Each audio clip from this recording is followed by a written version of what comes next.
இப்பொழுது நீங்கள் பார்த்து கொண்டிருப்பது அதே இடம்தான். போன வீடியோவில் பார்த்த அதே இடம்தான்.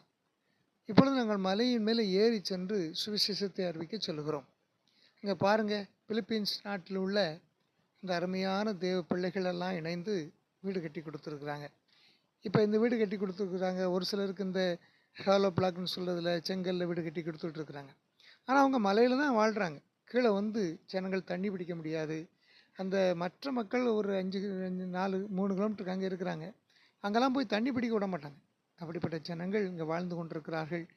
உலகத்தோடு ஒத்து வாழாத ஒரு வாழ்க்கை, உலகத்தை தாண்டி தூரமாய் வாழ்கிற ஒரு வாழ்க்கை. இந்த ஜனங்களுக்காக நீங்கள் ஜெபிக்க வேண்டும். மலை பிரதேசத்தில் மேலே ஏறி உள்ள போகணும். நிறைய ஏழை ஜனங்களுங்க, ரொம்ப ஏழை ஜனங்கள். கர்த்தர் அவர்களையும் ஆசீர்வதிக்கணும். அவர்களையும் நம்மை போல நல்ல ஒரு நாகரிகமுள்ள ஜனங்களாக மாற்றணும். உங்கள் வீடெல்லாம் பாருங்கள், ரொம்ப பரிதாபமாக இருந்துச்சு. சரி, கர்த்தர் அவர்களை ஆசீர்வதி